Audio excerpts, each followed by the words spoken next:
Guys, welcome back to another episode of The Property Perspective.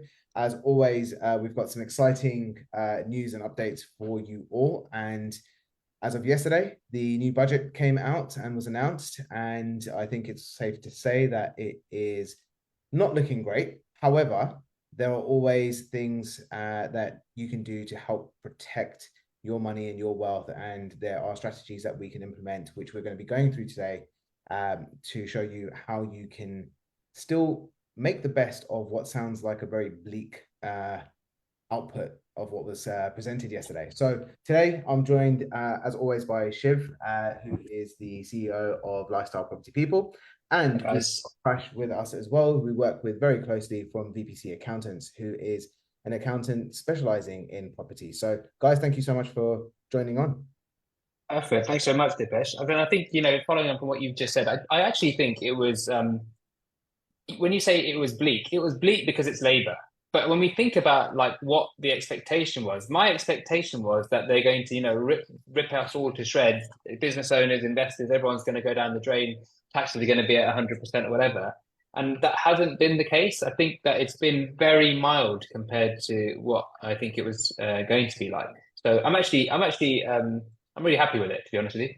So it is interesting. I think that there's a lot of stuff that was done that only when people go into a little bit deeper will they figure out how it really affects more of the small business owners. So I think there's a lot in there that really negatively impacts business owners that have employees between maybe 10 to 100 employees. That's where it's going to be serious impact.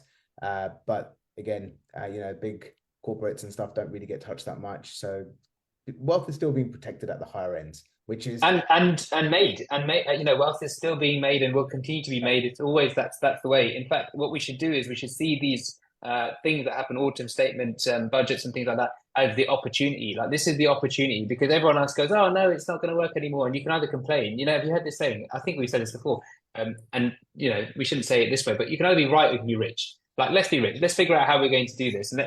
What we're trying to do is we're trying to create wealth. Perfect. They're going to play their games. They're going to play their hand, and we're going to now look at, well, how can we still be wealthy going forward? And I think that's what we're going to talk about today. Before we go into that, one thing that was really interesting though, and I'm sure people said, did you watch the budget, the statement?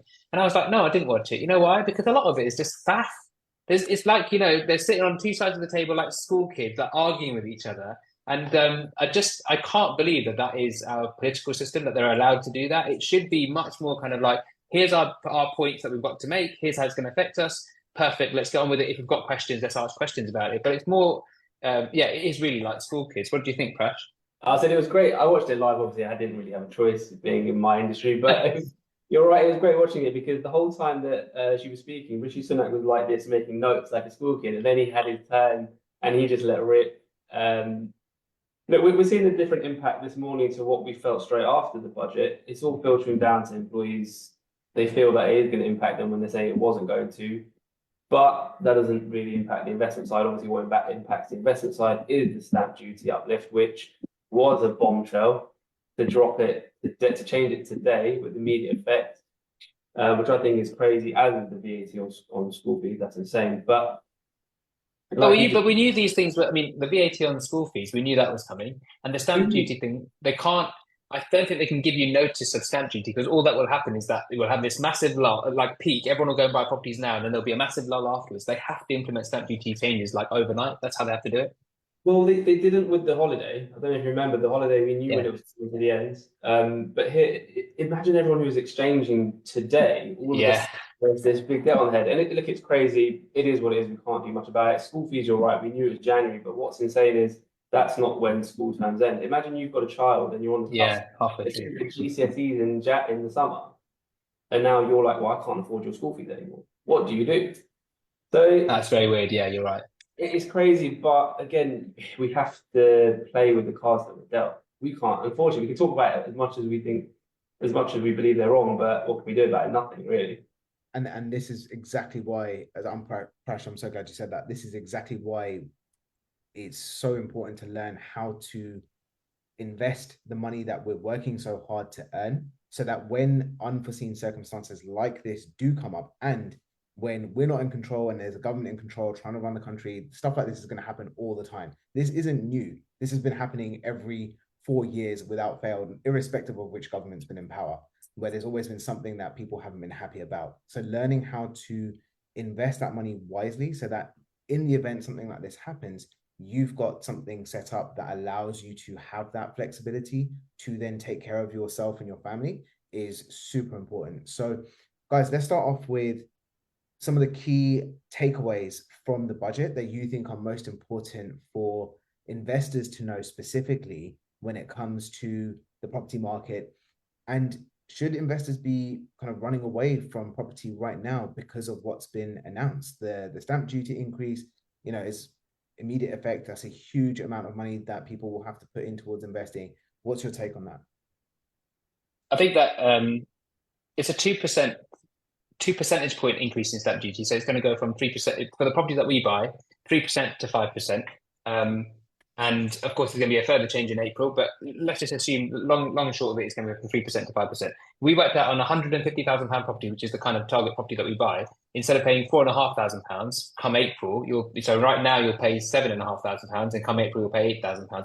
The point is, there's going to be about a £3,500 increase on a £3,500 stamp duty, which is effectively like a 100% increase. But it's £3,500, and I think going back to what you were saying, Dipesh, about the government were really clear that they want to target those with the broadest shoulders. That's what they said. Target those with the broadest shoulders. The problem is that the people with the broadest shoulders are the ones that own businesses, and so all of that just gets passed down, whether it's to tenants or whether it's to employees. It just all gets passed down. So I think, like you said, we're just going to see effectively rents increasing, property prices increasing, which we're going to talk about in a little bit anyway, and we're going to see, as you said, employees being squeezed even more.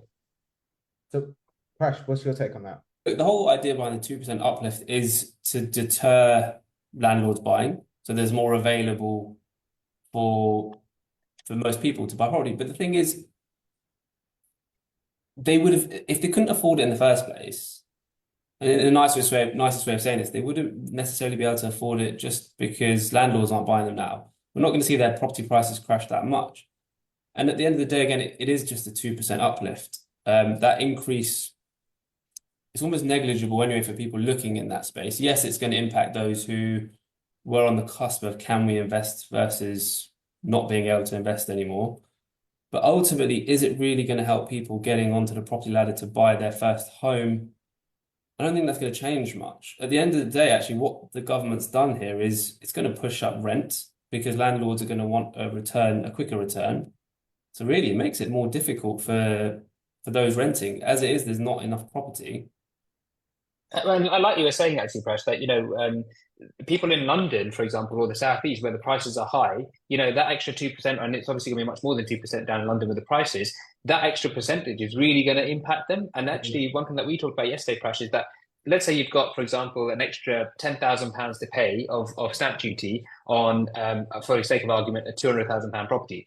That's 5% of the property, but for a £200,000 property, you're not putting in £200,000. You're only putting in 70 grand or 80 grand or whatever the amount is, the deposit plus the fees and stuff. So actually, when you've got 10 grand on 70 grand, it's 1/7. It's not a 5% increase. You're looking at kind of like over a 10% increase on that. So that's the kind of cost we're looking at. But the people that are in the south, all that they will do, because they're the ones that are going to be impacted the most of these stamp duty increases, is people are going to start looking up north again, because that's where the stamp duty increases don't really make that much of a difference. Going from £4,500 to £7,500, yeah, £3,000, but all that's going to happen is that we're going to get people negotiating £3,500 off the purchase prices that they used to pay.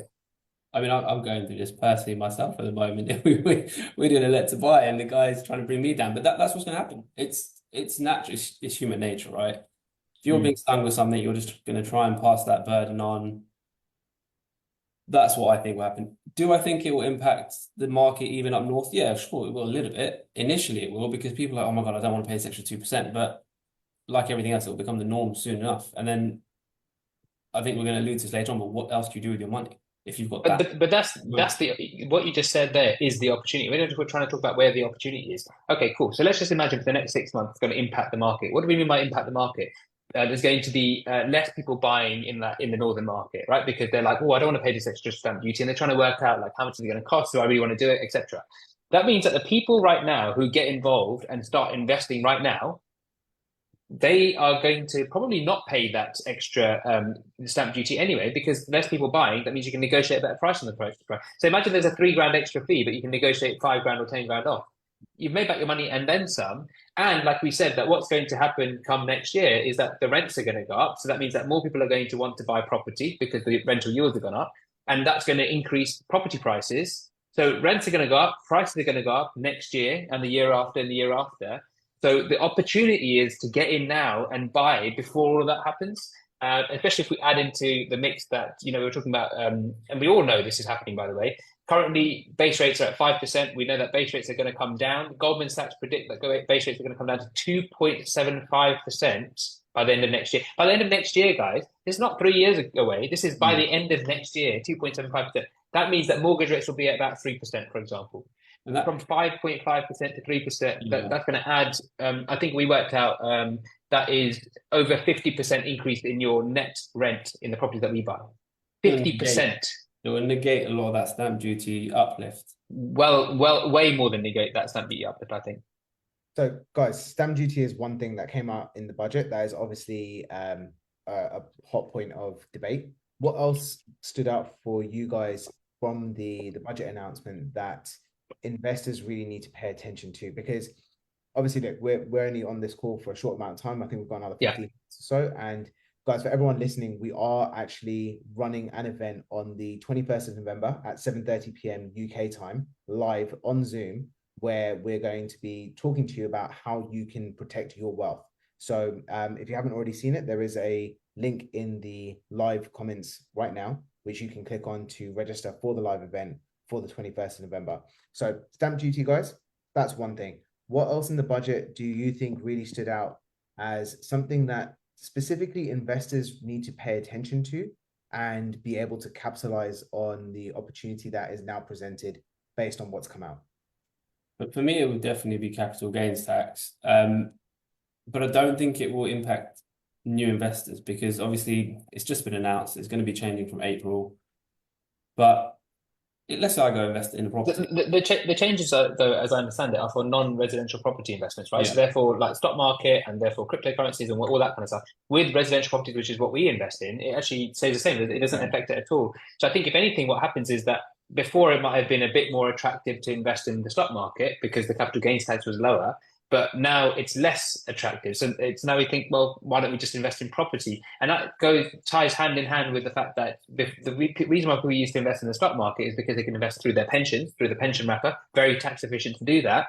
And the reason why it was tax efficient is because when you die, your pension, which under the Labour government, you could have an unlimited amount. It's not capped at £1 million, you have an unlimited amount. That pension was outside your estate. So actually, your estate being your estate for inheritance tax purposes, just so that everyone's clear, anything over, if you've got two of you that are married, anything over £1 million, you've got to pay 40% inheritance tax on. So that means that if you have £2 million worth of stuff, then you've got to pay 40% inheritance tax, 400 grand on the extra million. If £1 million of it, though, is in your pension or was in your pension, you would not pay any inheritance tax. But here's the thing, they've now said, well, actually overnight or whatever, that pension is now going to be inside your estate, which means that people are going to be fighting to spend that money and put less money into their pensions. And so again, if the tax benefit reduces and goes away, they might as well be investing in property as a retirement plan rather than their pension, because the tax benefits aren't there anymore. Yeah, completely agree. And there's other things you can do as well with your investment property. If you do it through a company, you can look to up a family investment company and pass it through the generations, and that will be outside IHT currently, unless she changes it in the next budget. But and that's it. Sorry, Prash, just touch on that. That's an interesting point. And I think what we'll do is we don't have time today, but on our event on the 21st, we'll definitely expand on that to say, how do you do that? How do you set up a family investment company? What is it? How do you work it so that we can get around these changes and it can be beneficial for us? So guys, why, in your opinion, and Prash, I'll come to you first on this, why, in your opinion, is investing in property still a good option right now? Property is only ever really appreciated. Shiv's got a good stat on this. You'll never see that it's really declined. Yes, you can get a good deal at the moment, probably for the first time in many years, but it doesn't mean that property prices have dipped. Interest rates are forecast to come down. That's only going to put property prices going in one way. Now, with the stamp duty change we alluded to earlier, it's probably going to mean rent goes up because landlords are going to want their return sooner. So whilst that might seem a bit nasty to your tenants, at the end of the day, if you're in the landlord's position, you're going to want to maximize your wealth. Right? That's why you go into business. The key description of my business is you're trying to maximize shareholder wealth. So why wouldn't you? And if everybody else is doing it, you're going to go with the market. And actually, on another video, I've actually talked about the downsides of not increasing your rent. If everyone else is increasing the rent and you're not increasing your rent, at some point you're going to have to increase your rent. But at that point, instead of increasing your rent by a couple of pounds or a couple of £20 or £50, you're going to have to increase your rent by £500, and that's when your tenant's going to kick off. They're not going to move out your house because they're like, this is unfair, and they can't move anywhere else because you've been subsidizing their rent for the last 5 years, and now everything else is more expensive. So actually, it's not just about maximizing shareholder wealth; it's also about doing the right thing. Because if you don't, you're going to get caught out. I think that also in terms of like, why is it a good time? So ultimately what we're saying is that over the next 6 months or so, there's going to be less competition in the market whilst everyone works out what to do with these stamp duty changes and etc. And as a result of that, there's going to be a better ability to negotiate on prices. So here's the question for both of you actually. Would you rather buy the £150,000 property for £140,000 or for £160,000? Tell me. Yeah, obviously 140. 140, right? So here's the thing. We're buying a £150,000 property right now. We could buy it now in the next 6 months for £140,000. If we don't buy it now for £140,000, come April, it will be £160,000. So what are we going to do? That's what you've got to ask yourself the question. And we know that rents are going to go up because there's going to be a shortage of properties. If less people are buying properties right now, there's going to be a shortage of properties, so rents are going to go up. We know that the interest rates are going to come down, so we know that the property prices are going to go up. So rents are going to go up and property prices are going to go up in the future. Right now, there's an opportunity to buy discounted properties. Like, obviously, the answer here is buy now and ride the wave over the next few years. And then people say to me, oh, well, obviously these additional costs mean it's not as good as it used to be. Sure. But like we said at the beginning, Prash said at the beginning, where else are you going to put your money? What else are you going to do with your money? You've only got a couple of options. You can put it in the stock market. Now, we've already talked about the fact that you don't have as many tax benefits as you used to have. But as well as that, the stock market is volatile, isn't it? We know that the stock market sometimes can feel a bit like gambling. Likewise with the crypto market. I mean, obviously, some people put their money in crypto, but we don't even know if it's a real thing yet for most people. It's like, does it even exist? Where's your crypto? Where are you holding it? Oh, in some online account that I've never been able to see or touch. So that's not probably a good place to put the majority of your wealth. And then outside of that, what do you have? You have property and you have the bank. Well, I mean, come on. We all know by now the bank's a silly place to put your money. If you don't know that, and let me explain why. Because inflation is at a higher percentage than the interest rate that they give you. That means that every year your money gets eroded by the bank. You get less and less money, or your money is worth less and less. So where else are you going to put your money? Property is a tangible asset. It's an inflation-proof asset. It's been tried and tested. It's got literally hundreds of years worth of data that shows it increasing. And the statistic that Prash was talking about earlier, that I literally did some more research on it just now, Prash, in the last week, because I was doing a video on it. And in semi-detached properties, 2 to 3 bedroom semi-detached properties in Leeds since 1995 till 2024 have increased at a rate of 14% per annum average.